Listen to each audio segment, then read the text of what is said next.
पश्चिम Asia में जारी तनाव के बीच अंतर मंत्रालय समूह ने प्रेस कॉन्फ्रेंस कर ईंधन आपूर्ति और नागरिकों की सुरक्षा पर महत्वपूर्ण बयान दिया है।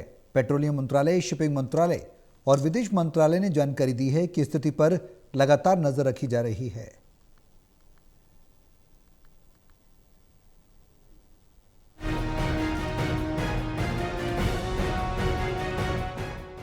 पश्चिम एशिया में जारी तनाव के बीच भारत सरकार ने आज एक महत्वपूर्ण इंटर मिनिस्ट्रियल ब्रीफिंग में देश की स्थिति और सुरक्षा उपायों की जानकारी साझा की है। सरकार ने स्पष्ट किया है कि देश में ईंधन और ऊर्जा का पर्याप्त भंडार है, घबराने की कोई आवश्यकता नहीं है। पेट्रोलियम मंत्रालय की अधिकारी सुजाता शर्मा ने जानकारी दी है कि स्थिति पर लगातार नजर बनी हुई है। जमाखोरी और कालाबाजारी रोकने के लिए सरकार पूरी तरह मुस्तैद है। अब तक 33 राज्यों में डिस्ट्रिक्ट लेवल मॉनिटरिंग कमेटी बनाई गई है। 32 राज्यों में कंट्रोल रूम स्थापित हो चुके हैं। पिछले 24 घंटों में 3,400 से ज्यादा छापेमारी की गई हैं और 1,000 सिलेंडर जब्त किए गए हैं। नियमों का उल्लंघन करने वालों पर एफआईआर दर्ज की गई है। 11 लाख माइग्रेंट लेबर और माइग्रेंट कनेक्शन ले चुके हैं और पिछले कुछ महीनों में लगभग 73,000 माइग्रेंट कनेक्शंस दिए गए हैं। ये सभी कमर्शियल सप्लाई स्टेट गवर्नमेंट के पास है और स्टेट गवर्नमेंट के साथ हमारी ऑयल मार्केटिंग कंपनीज कोऑर्डिनेट कर रही हैं ताकि कमर्शियल एलपीजी को सभी संबंधित लोगों को एज पर द प्रायोरिटी दिया जा सके। 24 स्टेट्स और यूनियन टेरिटरी ने कमर्शियल एलपीजी के लिए एलोकेशन ऑर्डर्स जारी किए हैं। बाकी जगह पर ऑयल मार्केटिंग कंपनीज दे रही हैं। लगभग 18,700 टन कमर्शियल एलपीजी कल तक लिफ्ट हो चुकी है। वहीं समुद्री मोर्चे से भी राहत भरी खबर सामने आई है। शिपिंग मंत्रालय के मुताबिक पाइन गैस और जंग वसंत नाम के 2 भारतीय एलपीजी जहाज स्ट्रेट हॉर्मुज को सफलतापूर्वक पार कर चुके हैं और जल्दी भारत पहुंचने वाले हैं।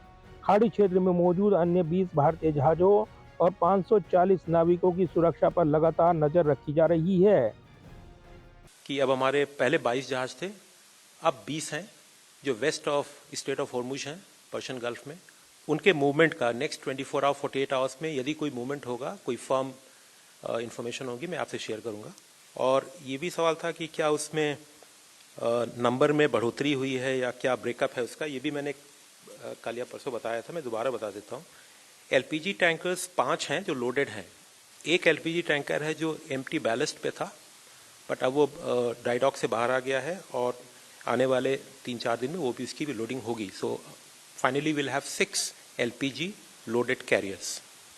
5 are currently loaded, 1 will get loaded in another 3-4 days. So this is data about the number of ships carrying LPG. This question about toll or levy while crossing the strait. वहीं विदेश मंत्रालय के प्रवक्ता रणधीर जायसवाल ने पुष्टि की है कि अब तक 4,02,000 भारतीय सुरक्षित रूप से वतन लौट चुके हैं। As you may have seen, External Affairs Minister yesterday he spoke with the US Secretary of State. The two leaders discussed the situation in West Asia and its impact on international economy with particular focus on energy security concerns. External Affairs Minister also spoke with his counterpart, His Excellency Vijitha Herat, the Foreign Minister of Sri Lanka. There again, both leaders discussed the repercussions of this ongoing conflict. External Affairs Minister reaffirmed India's commitment to neighborhood first and Vision Mahasagar. Separately, External Affairs Minister met with all GCC ambassadors here in Delhi yesterday. There again, he exchanged views on the ongoing conflict in West Asia. सरकार ने जनता से appeal की है कि वे petrol diesel की कमी की अफवाहों पर यकीन न करें और डिजिटल प्लेटफॉर्म के जरिए ही बुकिंग करें। कैमरामैन विदर्भ के साथ प्रदीप कुमार, टोटल न्यूज, दिल्ली।